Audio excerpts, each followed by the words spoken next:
Hello friends, welcome back to my channel. So आज हम discuss करने वाले हैं tips to write your subjective answers कि किस तरीके से आप अपने सब्जेक्टिव आंसर्स को प्रेजेंट करेंगे एचपीएससी पीजीटी का जो सब्जेक्टिव पेपर आपका होने वाला है उसमें, ताकि आप अच्छे मार्क्स जो है वो स्कोर कर सको। किस तरीके से आप अपने पेपर को जो है अट्रैक्टिव बना सकते हो, किस तरीके से आपने जो है सारी चीज़ें मैनेज करनी है, वो सब कुछ हम इस वीडियो में डिस्कस करने वाले हैं। उससे पहले अगर हम बात करें आपका जो ऑब्जेक्टिव टाइप आपने जो है पेपर दिया तो उसका रिजल्ट कब तक आएगा। सो आपका रिजल्ट अक्टूबर के फर्स्ट वीक तक जो है वो आ जाएगा। और रही बात जो है, जो बच्चे जो है ऑब्जेक्टिव में क्लियर कर पाएंगे वही सब्जेक्टिव एग्ज़ाम दे पाएंगे। सो उसी पेपर पे आपका डिपेंड करेगा कि आपका सब्जेक्टिव पेपर होगा या नहीं होगा। सो सबसे पहले तो आपकी जो है, जो भी आप सब्जेक्टिव पेपर लिखोगे वहाँ पे आपकी क्वालिटी मैटर करती है, क्वांटिटी नहीं करती। कि जैसे हम कॉलेज में करते थे कि लॉन्ग स्टोरी बना के लिख दी हमने, शीटें भरनी है, ठीक है। और यहाँ पे आपने देखना है कि जो क्वेश्चन में पूछा गया उसके अकॉर्डिंग आपका मैटर, जो भी आप लिख रहे हो, जो आपका कंटेंट है वो रेलिवेंट होना चाहिए, वो क्वालिटी होनी चाहिए उसमें, ना कि सिर्फ आप उसको लंबा खींच रहे हो और वो जो क्वेश्चन में पूछा गया वो उस आंसर में लिखा ही ना हो। सबसे पहले आपने क्या करना है, जब आप पेपर देने जाओगे आपको पेपर मिलेगा तो आपने सबसे पहले अपने क्वेश्चन बहुत अच्छे से रीड करने की, क्वेश्चन में पूछा क्या है। ऐसा ना हो कि आप क्वेश्चन मिस कर दो, आपको दिखा नहीं, या फिर ऐसी चीज़ें हो जाती है बाद में। हमें ऐसा होता है कि हमने जो है सिली मिस्टेक करी है। इसके बाद नेक्स्ट हमारा पॉइंट आएगा टाइम मैनेजमेंट का। तो जब भी आपका एग्जाम होगा तो आपने देखना है कि आपके पास टोटल क्वेश्चन आपने कितने अटैम्प्ट करने, आपके पास टाइम कितना है, उस तरीके से अपने टाइम को मैनेज करना है। ऐसा ना हो कि बाद में जो है आपके क्वेश्चन रह जाए और जो है आपको लगे कि यार टाइम का तो पता ही नहीं लगा कहाँ चला गया। तो जितने आपने जो है क्वेश्चन अटैम्प्ट करने हैं उसके हिसाब से अपने टाइम को मैनेज अच्छे से करें।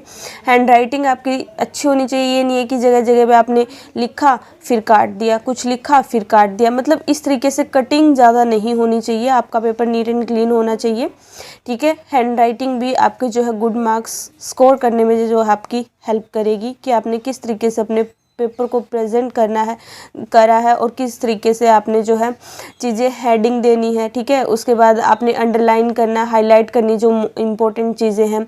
स्टार्टिंग में इंट्रोडक्शन लिख दिया, लास्ट में कंक्लूजन लिख दिया। तो आपने अपने पेपर को प्रेजेंट अच्छे से करना है, जैसे हम कॉलेज में भी करते थे। इसके बाद जब आपका क्वेश्चन आपने इस तरीके से करने हैं अटैम्प्ट की, बाद में मतलब टाइम को इस तरीके से मैनेज करना है कि लास्ट में आप अपने पेपर को रिवाइज भी कर पाओ। जैसे आपने अपना क्वेश्चन पेपर कंप्लीट कर लिया, उसके बाद थोड़ा सा टाइम दें कि आप अपने पेपर को रिवाइज कर पाओ कि जो भी आपने आंसर लिखे वो सही लिखे, कहीं कुछ मिस्टेक तो नहीं होगी। तो उन चीज़ों को रिवाइज करना ये बहुत कम बच्चे करते हैं जो अपने पेपर को रिवाइज करते हैं। तो आपने पेपर को रिवाइज बहुत अच्छे से करना चाहिए। कोई भी सब्जेक्ट हो, यहाँ मैं किसी पर्टिकुलर सब्जेक्ट की बात नहीं कर रही, जिनका भी सब्जेक्टिव एग्ज़ाम है उन सब के लिए जो है ये सेम पॉइंट ही लागू होते हैं। सो मेन तो यही चीज़ें हैं कि आपने पेपर को आप अपनी तैयारी करें। और जो आपकी +1 +2 की बुक्स है, देखो ये पीजीटी का पेपर है, पीजीटी का पेपर है तो आपने जो है +1 +2 की बुक्स अच्छे से करनी है, ठीक है। जो भी आप एनसीईआरटी से कर लो या कहीं से भी कर लो, ठीक है। कोई भी जो एक्स्ट्रा बुक्स आती चाहे वहाँ से पढ़ लो। +1 +2 की बुक से अच्छे से तैयारी करो, उसमें देखो कि किस तरीके से क्वेश्चन पूछे जाते हैं, राइट। तो उस तरीके से अपना 15-15 के नंबर 15-15 नंबर 10-10 नंबर के हिसाब से अपने क्वेश्चंस प्रिपेयर करो। इसके अलावा जब आप जो पेपर देने जाओगे तो जब आपको पेपर मिलेगा तो आपने जो है, जैसे आपने क्वेश्चन देख लिए सारे, तो उन क्वेश्चंस को अच्छी तरीके से एक तरीके से देखो कि आपको कौन सा क्वेश्चन बहुत अच्छे से आता है, किसका आंसर लिखने में आप ज़्यादा कंफर्टेबल होगे, क्योंकि आपको वहाँ पे चॉइस मिलेगी। आपको मिलेंगे जो है 18 क्वेश्चन, है ना। 18 में से आपको करने कितने हैं, 15 क्वेश्चन करने हैं। तो वो चीज़ भी आपको देखनी है ना कि भाई जो आप ने जो है आपके पास चॉइस मिल रही है तो आपने कौन कौन से क्वेश्चन को अटैम्प्ट करना है, किसको नहीं करना है, ठीक है।